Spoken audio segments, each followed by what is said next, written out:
Hi, everybody. It's Mike from Here the Watchmen, and we're here today broadcasting to you from our new offices and studio. We have a lot of work to do here. As a matter of fact, I can't figure out how to turn the heat on, so it's about 30 degrees in here right now. Eventually, I'll figure it out, but as Coach Dave, who is our guest today, said, at least I'm saving money. And speaking of which, please go to HearTheWatchMen.com. Scroll down below the pictures of all the speakers for the upcoming March conference.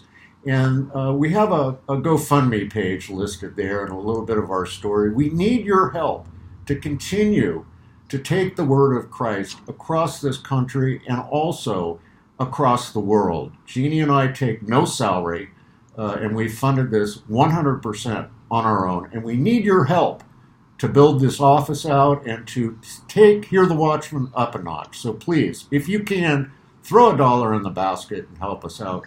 Today we're going to talk with Coach Dave DAUBENMIRE. Coach, thanks for joining us. Great to see you, Mike, and it's just happened to be on a day where we got our first snow here in Ohio. It's, what is it, November 12th? We don't get snow like this in November. It's unbelievable, you know.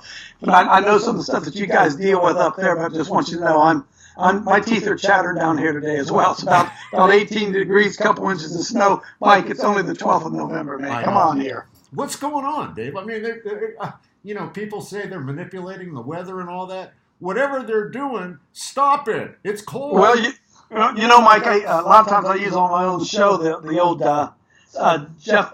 Buffalo Springfield song, "Something's Happening Here." What it is ain't exactly clear. You remember that, don't you, buddy? Yeah. There is something happening, and it isn't clear, but something certainly is going on, isn't it? Yeah, and it is. And Dave, that brings us to an interesting point. We're seeing people come to Christ in droves right now. I mean, you see this thing with Kanye West, and people, quit criticizing Kanye West for deciding he wants to be a Christian. Now, the verdict's still out, Coach. I mean, all of us, we come to Jesus with the stink of sin all over us. Now, as Christians, we can't be here judging Kanye West.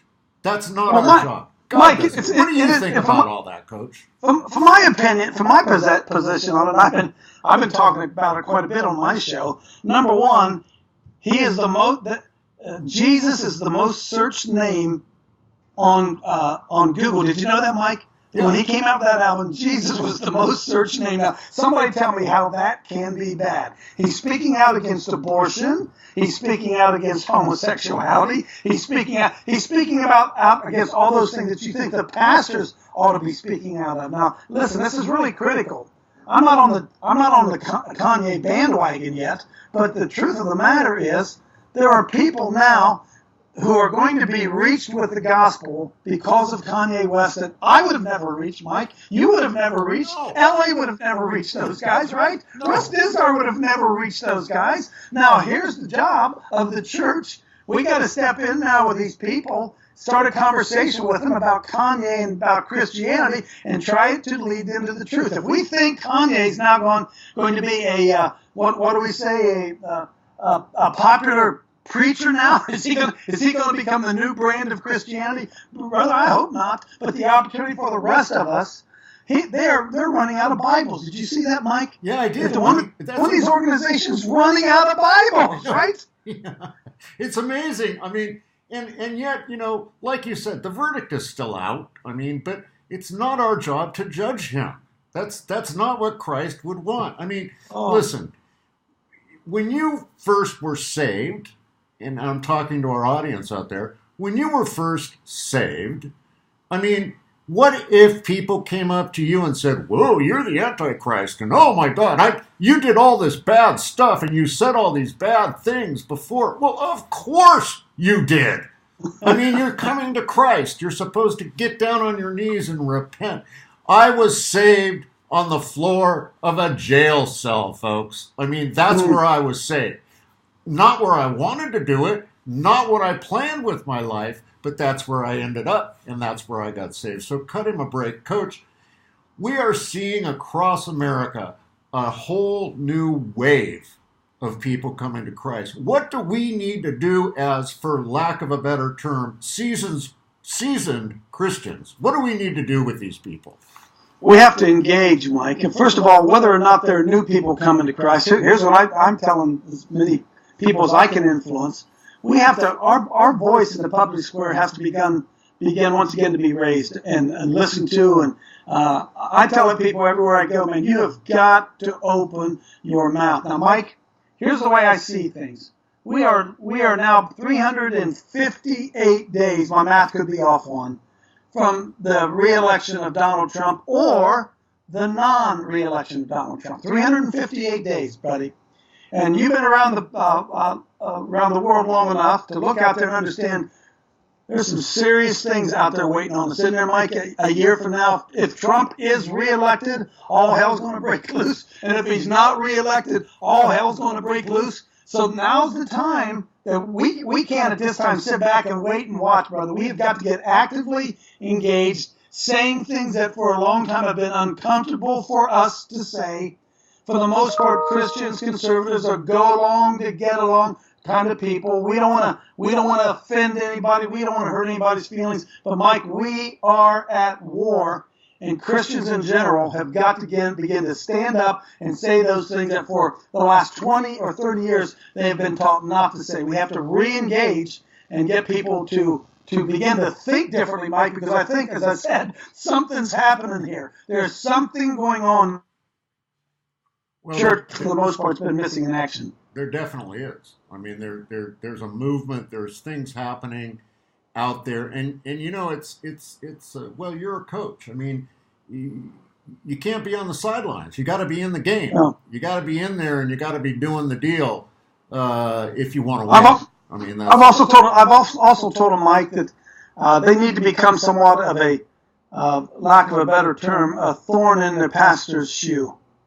We can't let pastors get away anymore, Mike, with soft soaping the gospel, with acting like everything's okay, I'm okay, you're okay, and you know, some of that gets into theology and the rapture and all that kind of stuff. And I say to my rapture friends, listen, if you believe the rapture, God bless you.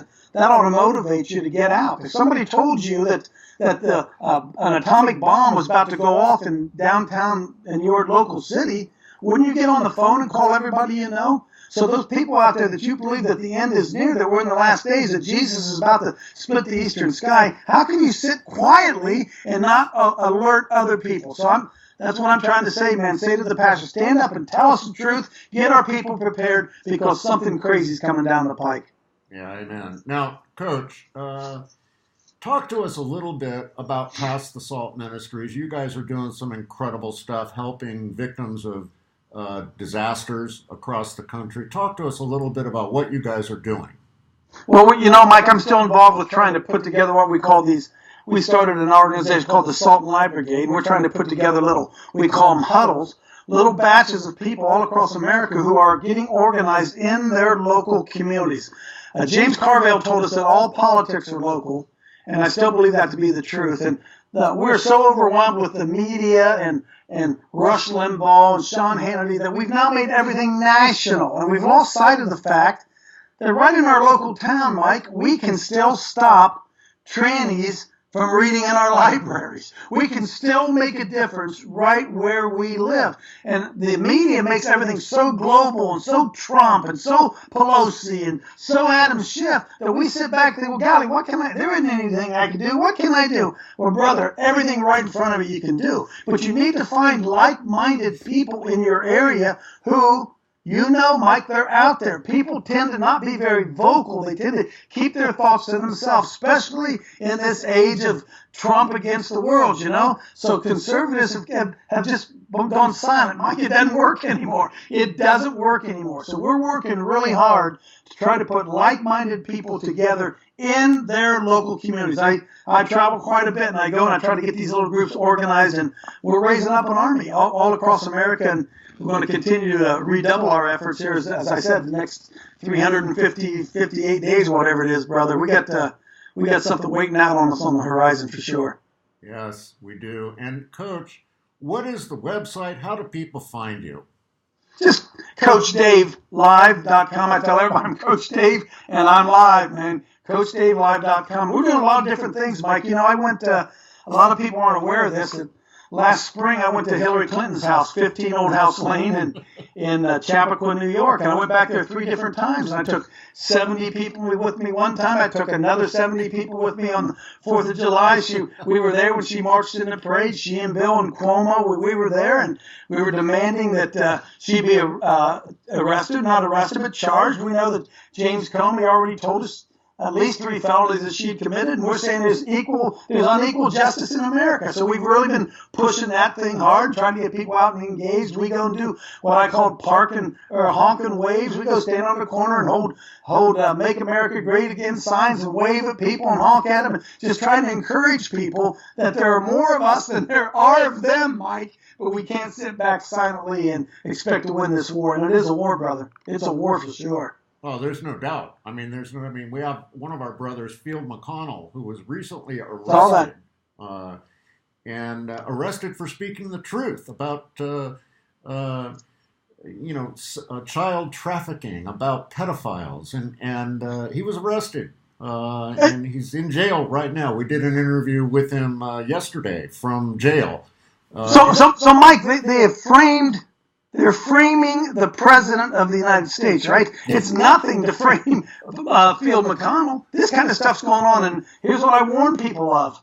It's going to get worse and worse and worse. If Donald Trump is not reelected, they're going to be framing Mike Kerr. They're going to be framing you, dude. Yeah. They're going to be framing me, right? Yeah.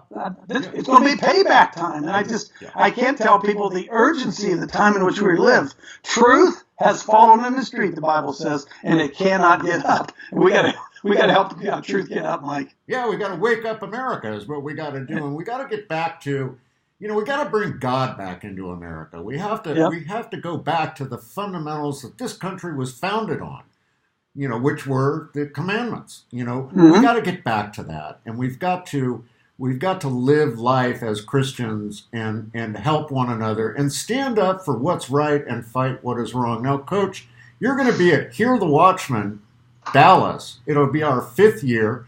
Unbelievable. It'll be our 14th conference, believe it or not, since we started in 2015.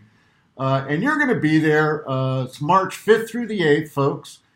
Just go to hearthewatchman.com. Go there now, because if you buy a ticket before November 15th, you can get in for only $79. Regular ticket price is $129. So get your tickets before November 15th. Coach, what is it that, you've been to several Hear the Watchman conferences. What is it that you feel when you're there?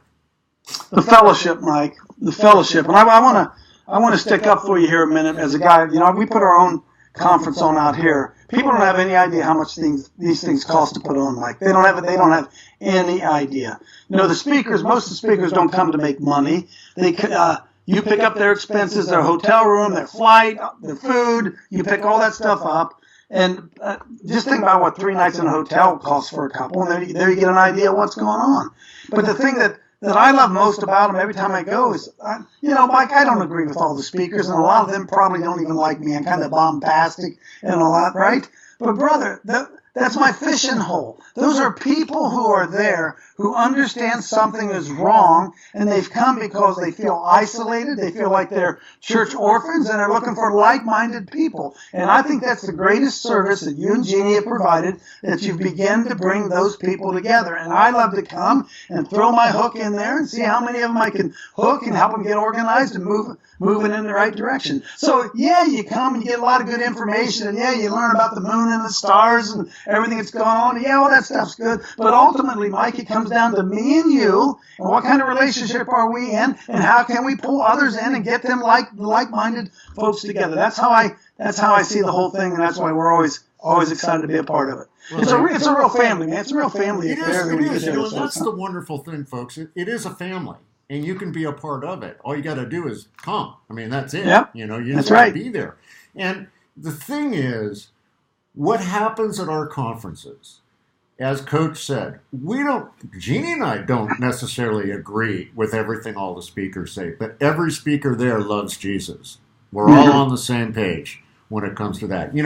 We don't take sides on the whole trib thing, okay? Yeah. I mean, so, we have both perspectives on the trib that usually come out at our conferences. Personally, I'm a pan-tribber. And if you don't know what a pan-tribber is, folks, that means that I'm going to keep serving Jesus to the best of my ability, and however it pans out is how it pans out. So we don't get into that debate. We don't debate anybody's views on anything. We just share with people. We try to feed the flock. That's our. We throw the meat out on the table and we let people chew on it, don't we, Mike? And we walk away. Yeah, we don't. I don't agree with all those guys, and they certainly don't agree. But they're my brothers, and we go and we stand together and we fight together. And that's an element that I think I bring. That I'm the fighter in the crew, and sometimes that can be kind of intimidating. But it's my ministry. We're street fighters. We go do it, and I try to encourage others to get out and get involved. So it's a real great. I mean, when you look at the people that are coming every year, it's all across the spectrum. All across the spectrum. And I probably know what so-and-so is going to speak about, and he probably knows what I'm going to speak about. But at the end of the day, isn't any of that matters. None of that matters.